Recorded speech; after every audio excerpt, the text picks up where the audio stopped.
My name is Dario. I'm the product manager of Darwin. For those who don't know, Darwin is a platform for blockchain and crypto enthusiasts aiming to provide the necessary knowledge, access, and tools to succeed in the crypto market. On Darwin, you will find crypto service providers, educational courses, news, market data, and much more. Just follow the link in the description below. Today, I'm happy to be joined with Claudio Tessone. Claudio is a professor of blockchain and distributed ledger technologies at the Informatics Department, University of Zurich. He is also the co-founder and chairman of the Blockchain Center at the University of Zurich, Switzerland's largest and most active blockchain hub, and has written more than 20 papers in this space. Claudio, thank you so much for joining me today. And first of all, congratulations again to the University of Zurich for being ranked third worldwide in CoinDesk's 2022 Best Blockchain Universities ranking. Certainly a great recognition for the University of Zurich and no doubt also linked to your accomplishments with the Blockchain Center.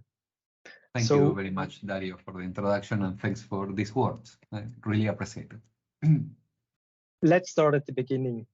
So when and how were you first exposed to blockchain technology, and what in particular fascinates you about this technology? Yeah, I was first exposed to blockchains, cryptocurrencies back then in 2013. I was a postdoc at ETH Zurich in the Management, Technology and Economics department, and I was doing research on socioeconomic networks and discussing with other team members by the coffee machine. Other people told me about this Bitcoin thing that was a kind of new payment system with its own unit of account. And it was in a way related to the kind of research that I was performing back then. And the more I learned about them, the more I like things about them. On the one hand, the first thing that did, and this is why I wrote a paper on this topic in 2014, was I was fascinated by the fact that you had a full economy in which all the history of transactions were recorded inside of this ledger. Then I looked more into this thing and I saw that actually, and this is what fascinates still the most to me related to blockchains and all the solutions that you can build on top of this, is the fact that there are very few systems in which the incentives are written inside of the design of the platform so openly, and the outcomes are so driven by these kind of things. And by outcomes here, I mean the economic functioning, also the adoption, and multiple other things. So now what fascinates the most to me about these solutions, they're not only technology, is the interplay between design principles, incentives that are placed in between, and the outcomes that these systems have. Thank you very much. So you mentioned that you were involved quite from the beginning. So since your introduction to blockchain in 2013, what has been the most interesting or exciting industry development since then? Or do you think, is there any current development on the way which you feel is especially promising? I think that we have, there has been so much water under the bridge in these 8 years that it is very hard to find a specific moment. I think that all the rise of Ethereum and then all the third generation blockchains that completely change the incentives, but that also serve as a full platform to deploy the apps, DAOs, and many other solutions that are much more sophisticated is very interesting. Then the rise of DeFi is a second point in which it was very interesting to be there. And this kind of field never stops of raising very interesting questions that in general are not immediately answered by the solutions that are inside. And with respect to the developments, I think that on the one side, this push towards harder notions of identity inside of the systems are particularly interesting to me. I am interested, we will see how it pans out later on this transition of Ethereum to proof of stake. It is, from the research point of view, it's very interesting because it is the only platform that has migrated, and we will see how successfully in some time from now, from a proof of work state in which everybody can participate in the consensus towards one in which only previous stakeholders can participate in the consensus. This is also something that is interesting. And the other thing is,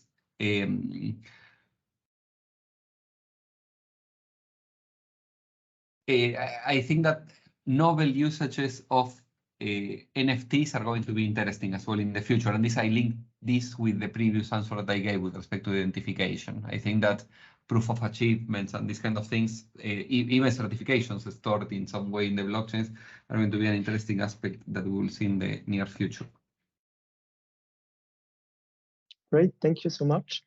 So speaking again of the Blockchain Center, so I understand that the Blockchain Center started its activities about 5 years ago in 2017, before formally establishing in a competence center in 2019 and the organization it is today. So can you tell us how the organization was created back in 2017? In particular, what were the circumstances that led to the creation of the blockchain-focused organization at the University of Zurich? Yeah, the reason is, one thing that I like very much of the University of Zurich is that the broad areas of expertise that the members of the faculty, the professors have. We have 7 faculties that encompass from art and social sciences, theology, to law, business, economics, informatics. That is our faculty. And back in 2017, there was an era that was very interesting once again, that was all this period in which a lot of ICOs were taking place. There was this first wave of tokenization. And chatting in assemblies of the faculty, for example, we met a lot of professors that were from completely different angles, people that were looking at this from the financial point of view, people that were looking at it from the technical point of view, people that were looking at this from the 2 angles in between, data science, like I do in some sense. We found that there were a lot of professors that were interested in these new developments in blockchains and DLTs.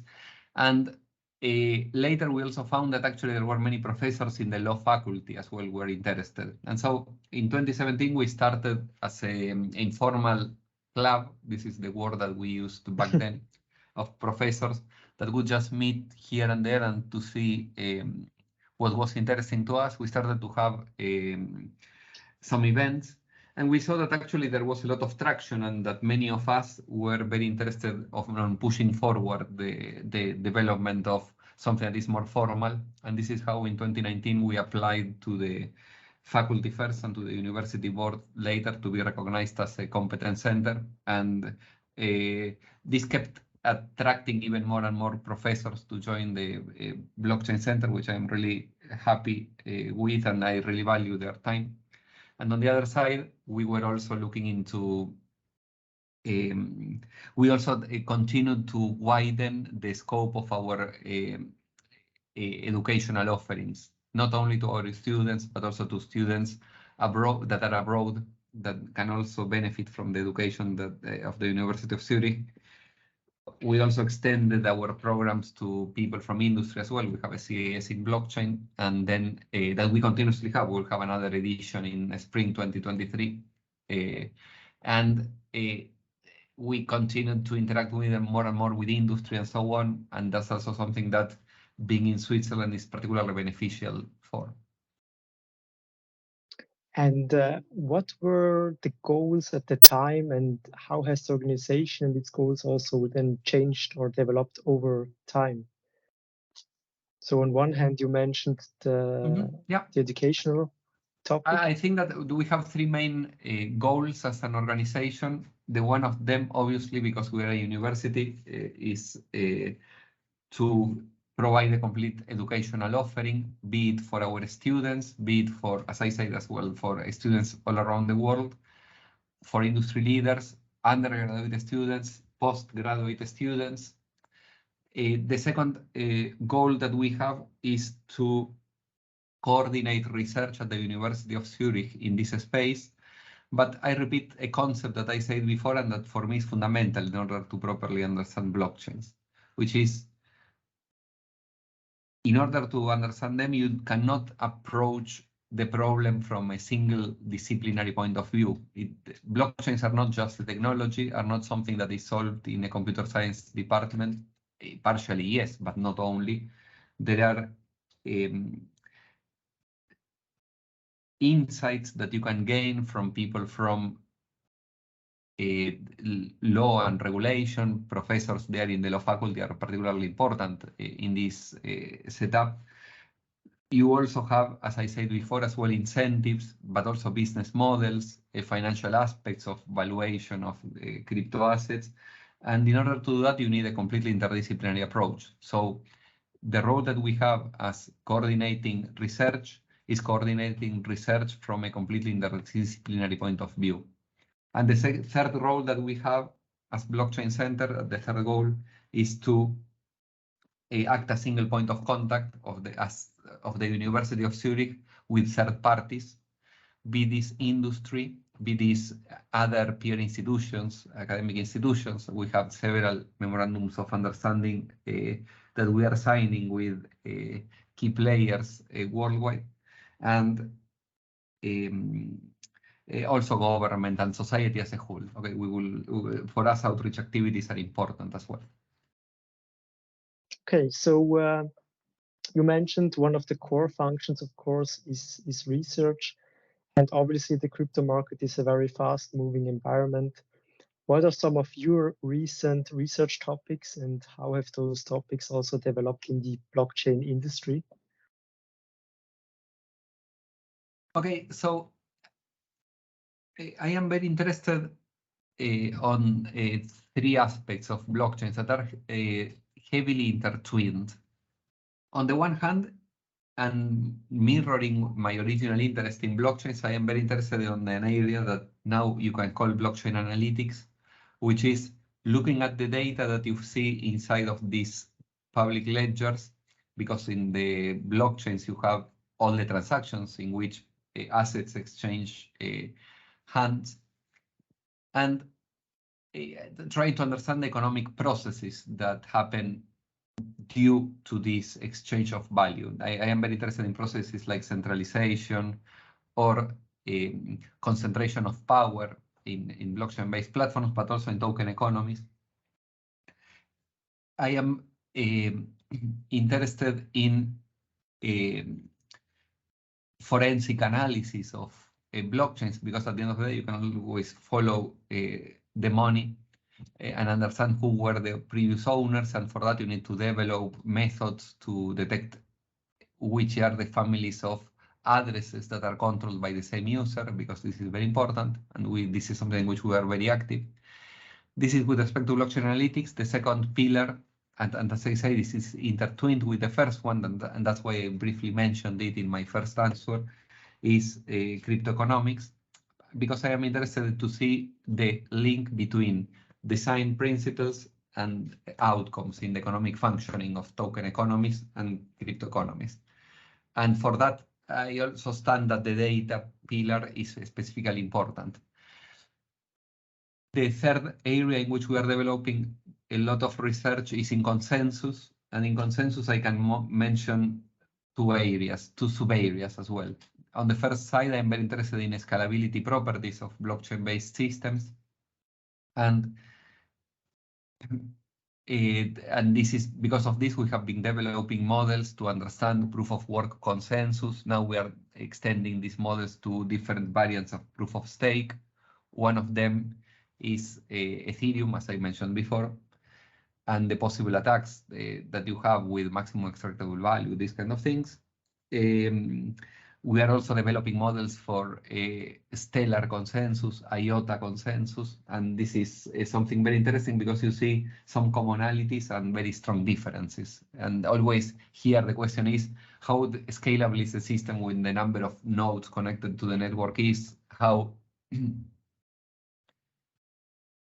can determine finality in these networks, etc. The second area inside of this consensus part is looking at the effect of reward distributions and inside of all these systems. Okay, we are now doing a very large scale data analysis of different proof of stake based protocols, variants of proof of stake and delegated proof of stake, to see exactly how centralization and concentration, going back to crypto economics, is affected by the specific design choices.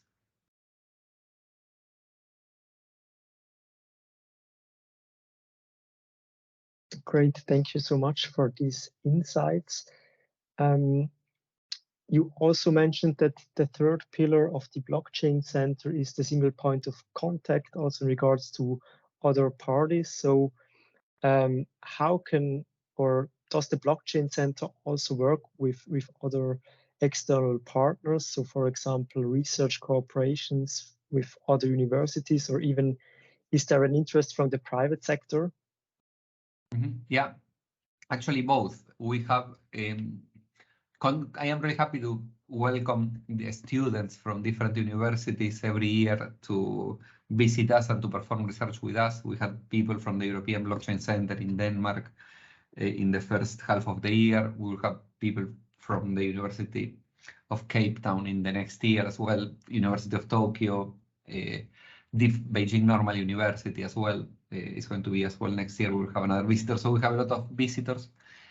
We have some active collaborations with Indian universities, with other blockchain centers in Europe, as I mentioned before, the European Blockchain Center in Denmark, the Center for Blockchain Technologies at UCL, different universities in Italy, but also we have recently as well signed a memorandum of understanding with the University of British Columbia in Canada.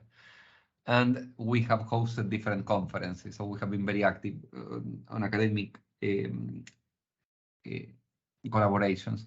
With respect to industry, we have research projects that are funded by different foundations that are around blockchain protocols. We have I go in historical order, such that nobody gets offended. So the first agreement that we had was with IOTA Foundation. The next one was with Cardano Foundation, Casper Association, then Ethereum Foundation, and Stellar Foundation are the ones that are currently active. So we also have collaborations, obviously, with people from ETH in the area of DAOs that I forgot to mention before. Yeah. So how can one also get involved or participate in the blockchain center? Is membership limited to the students of the University of Zurich, or are there opportunities also for the public sector? And if so, is there a certain requirement of knowledge necessary to be able to participate? The Blockchain Center is a competence center of the University of Zurich, and as such has a specific set of bylaws that only allow members to be either senior researchers or professors at the University of Zurich. That's the constitution. You can have also associate members that are other professors or senior researchers from other universities. We have a lot of research associates that are in general PhD students in our university. There are two other categories that are very important to us and that relate to our educational activities. Of course, now the summer school, we have two flagship educational offerings. One of them is the Deep Dive into Blockchain Summer School that next year is going to be hybrid here at the university and also online. That we have run already for 3 years, and we also have the Certificate of Advanced Studies in Blockchain that is a certificate from the University of Zurich, in which that has already run for 4 years. So summing up these two programs that are not for people from the university, we have above 300 alumni of the Blockchain Center. And what we are thinking of doing now is, and we are doing this in collaboration with alumni of the Blockchain Center of the University of Zurich, is setting up a platform that allows to deepen our offering to our alumni. Okay, so I think that this is a very large community of highly qualified individuals, exactly in this space that is always one in which it is very difficult to find qualified people. And we are trying to create a platform by which we can connect industry with our alumni constantly. This is the first thing, but you may argue it is only limited to your alumni. Yes. The second way in which we are very interested is important for us is, as I said, we have a lot of outreach activities, and we will therefore we have mailing lists, groups, etc., in which people that is interested in our activities can always join and get to know more about blockchains. We are very active. We have roughly 2 presentations, 2 outreach activities per month. One is an industry talk, the other is a lecture series by very distinguished scholars in the area of blockchain, and they are open to the public, and we are really happy that people join them. And they are hybrid as well. This is very important. Since the pandemic, all our events have turned hybrid, so you can either visit them on site here in the University of Zurich, or you can also do it, attend virtually. Okay, interesting. And what about the educational offer for the students at the University of Zurich? We have a lot of, I am professor for blockchain at CLT, as you mentioned before. So in my team, we offer different courses that are mostly targeted to students from the Faculty of Business, Economics, and Informatics. We have a course on blockchain and cryptoeconomics. We have another a couple of seminars. Next year, we will have a seminar on the metaverse as well, because this is a very interesting topic that is linked to NFTs, but opens many more questions than the ones that answers. And that's why it is a very interesting thing to see what the students are able to research on it. We also have professors, obviously, from the economics department, from the finance department, are offering as well courses that relate to cryptocurrencies as financial assets, that are looking at economic approaches from the lenses of contract theory to blockchains. The people in the law faculty has as well a very good offering as well to students. And obviously in our informatics department, other professors look at it more from a technical point of view than me. I am more or less in the middle of computer science and economics. Other professors are more interested in technical aspects and overlay networks and these kind of things, as well are also presented from the point of view of blockchains, and also looking at them as information systems and looking at the options that are opened by them. So we have a very large offering actually for the students, and I'm happy with it. And I'm also happy to see the interest by the students that are always very keen of learning this. Absolutely, which also brings me to the next question. So to my understanding, currently, there are no bachelor or master programs fully focused on blockchain in Switzerland. Are there any plans to change that at the University of Zurich? We have been thinking about this. We need to see how sustain the demand, because always setting up a master's program, that this is what we should be able to offer, is requires a lot of coordination with respect to the courses that we are offering. And when we evaluated it back then in 2019, it was perhaps too premature.